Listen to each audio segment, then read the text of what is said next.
there is a high-stakes chess match happening right now. It's happening silently, invisibly, on the phone that's probably in your pocket, and the players.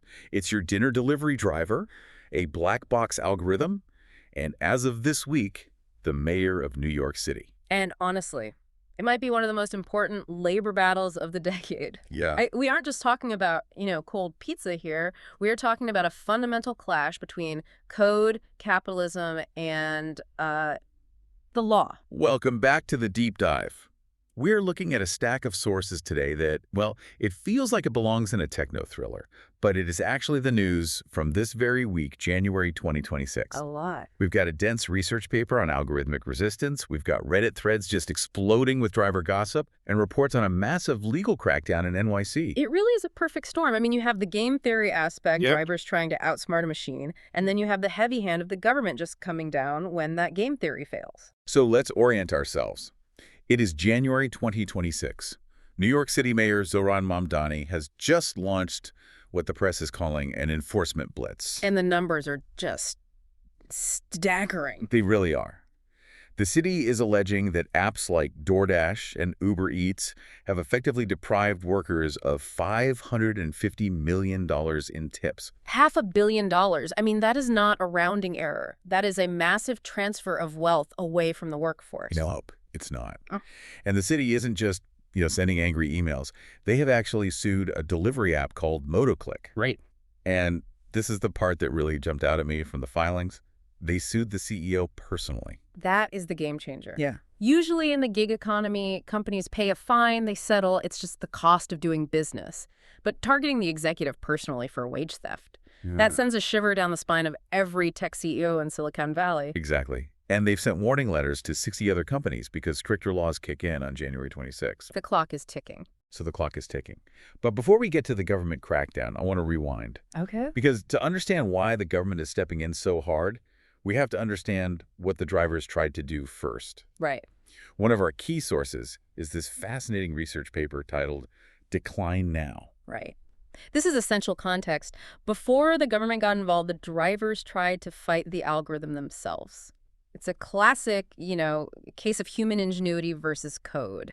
So let's unpack Decline Now. This isn't just people complaining online. It was a mathematical strategy. What were they actually doing? It's based on a mechanic called a reverse auction.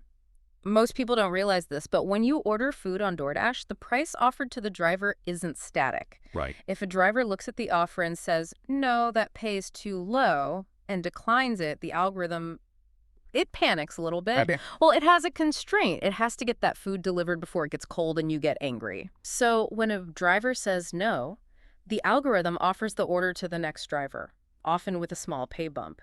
Historically, that bump was around 25 cents. So quarter at a time. It's just probing for the lowest price someone will say yes to. Exactly. It's an auction to the bottom. So drivers realized, mostly organizing on Facebook and Reddit, that they could flip the script. If they all collectively agreed to decline any order under a certain price, say $7, the algorithm would be forced to keep bumping the price up quarter by quarter until it hit that threshold. It's like a strike, but happening at the speed of an algorithm. They're trying to force a surge price. Precisely. They called it #decline_now. And mathematically, on paper, it works. If everyone holds the line, the average pay goes up. But. And there is always a but in game theory. Let me guess. Humans are a lot harder to coordinate than computers. That's a huge part of it. The research paper identifies what they call the free rider problem, which is driven by something called the spillover effect. Okay, break that down for us. I want to make sure I really get this dynamic. Okay, imagine you and I are drivers. You are a true believer in the movement. You see a lowball order, and you decline it.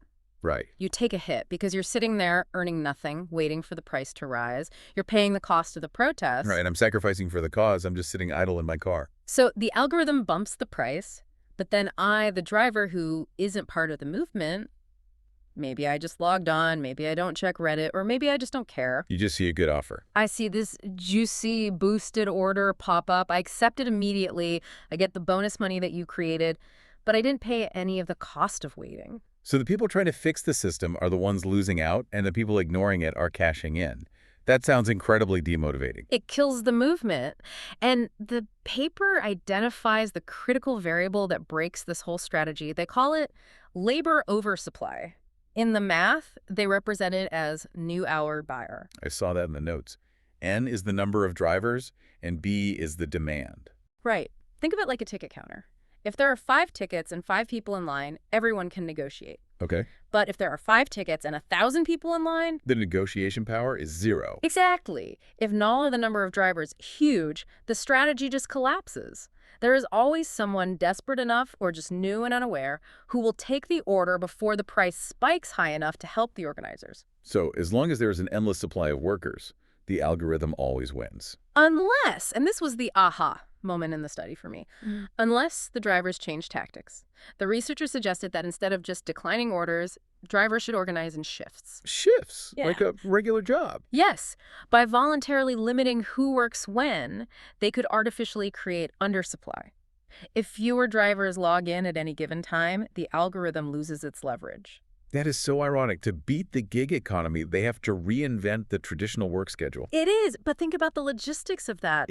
Organizing thousands of independent contractors who all speak different languages, work across a massive city to stick to a voluntary schedule, it's nearly impossible. Which brings us right back to January 2026. The drivers couldn't win the math battle alone. The coordination cost was just too high. So now the government has stepped in to fight it for them. And that gets us to the Mamdani Blitz. We are seeing a complete pivot from driver versus algorithm to government versus platform. And the atmosphere in New York right now sounds hostile. Mayor Mamdani is not treating these apps like innovative tech partners anymore. He's treating them like hostile entities. It's a total shift in tone. For a decade, cities treated these apps with kid gloves, right? Yeah. Because they brought convenience and jobs. Mm-hmm. Now, they're looking at the data and saying, wait a minute, this model is extracting way too much. We mentioned the MotoClick lawsuit earlier, the one targeting the CEO, Juan Pablo Salinas Salek. The city claims this app was basically stealing pay. But the bigger story, the one affecting millions of people, is this $550 million tip loss. How does $500 million in tips just vanish? Yeah, where did it go? It didn't vanish. It was suppressed by design. At least that's the city's argument. You have to look at the timeline. NYC implemented a minimum pay rate for delivery workers. Okay. It's around $29.93 per active hour. Which is a decent wage. That's significantly higher than the federal minimum. It is. But here's the friction point. In response to being forced to pay that wage, apps like DoorDash and Uber Eats made a little tweak to the user interface. What'd they do? They moved the option to tip. Instead of asking you to tip before you place the order, they started asking you after you checked out. I have noticed that. And to be honest, once I've paid and I'm just tracking my burrito, I rarely go back in to add money. I kind of feel like I'm done with the transaction. You and everyone else. The data shows average tips just plummeted from over $3 down to less than $1. In some cases, down to 93 cents. Meanwhile, apps like Grubhub that kept the tip prompt up front, their tips stayed steady. So the city is saying this is a design trick to punish the workers. Yes. They argue the apps are trying to make the drivers feel the pain of the regulation. They're basically weaponizing the user interface to say, see, government regulation hurts you. But hold on, I want to push back on this a little bit because looking at the Reddit threads and some of the industry statements, there's a different perspective here. For sure. It's not just mustache-twirling villainy, right? There's an economic reality. Absolutely. And it's crucial to understand the business side. The apps have a very valid economic argument. Which is? They argue that because the city forced them to pay this high minimum wage, nearly $30 an active hour, they had to raise the service fees to cover that cost. Right. My delivery fee went from $2 to $6. I definitely noticed that. Exactly. And the apps know that you, the consumer, have a breaking point, what retailers call sticker shock. If you open the app and see a $15 burger, plus a $6 fee, plus a $5 tip request right there on the front screen, the total is suddenly $26. Yeah, at that point, I'm closing the app and making a sandwich. Correct. And if you close the app, the driver gets 0 orders and 0 pay. So the apps argue that by moving the tip to the end, they are trying to keep that initial price lower so you actually complete the order. They're trying to save the demand that keeps the drivers employed. So it's a rock and a hard place. The government mandates high pay, So the apps raise fees, customers get scared by the total price, so the tip gets hidden to save the sale. There was a comment on Reddit that really stood out to me. One user wrote, "Over-legislating rarely works the way it is intended." Their point was that by forcing the high wage, the government might have accidentally killed the tipping culture. It's the law of unintended consequences. Some drivers on those forums are saying they actually made more money under the old model. Yeah. The lower wage plus high tips model. Right. Now, they get a steady wage, but those unicorn tips are just gone. It raises a fascinating question. Can you legislate a living wage without breaking the entire gig nature of the work? Right. Or does the market just naturally correct in a way that hurts the very people you're trying to help? It's messy. But money isn't the only thing the government is regulating here. We have to talk about the physical safety crisis. Because while we are debating algorithms and tips, e-bikes are literally catching fire. This is the physical toll of the gig economy, and this is where the cheapness of the system reveals its hidden cost. Between 2019 and 2023, lithium-ion battery fires caused over $500 million in damages in NYC. $500 million. Specifically, $518.6 million. And the frequency of these fires? It jumped nearly 800%, from 21 fires to 187 fires in that period. 800%. That is terrifying. Why the sudden spike? It connects directly back to the pay issues we just talked about. Okay. Under the old model, pay was low. Drivers are independent contractors, so they have to buy their own equipment. If you were making $10 an hour, you aren't buying a $3,000 UL-certified e-bike. No, you're buying the cheapest thing you can find. You are buying the cheapest battery you can find, often from questionable sources, maybe refurbished, maybe uncertified. So the economic squeeze creates a massive safety hazard. These batteries are ticking time bombs. Exactly. So enter Introduction 30, the Safe Delivery Device Access Law. This is a fascinating piece of legislation because it flips the liability. Flips to how? Previously, if a worker's bike caught fire, that was on the worker. You bought it, your problem. Now the law forces the platforms to ensure their workers have safe equipment. That sounds completely impossible to enforce. How does DoorDash know what kind of battery is in my bike? They have two paths. One, they verify every single buck is UL certified, which, like you said, is a logistical nightmare. Yeah. Or two, which is what the law encourages, they fund access programs. Meaning the apps actually have to pay for the bikes. In part.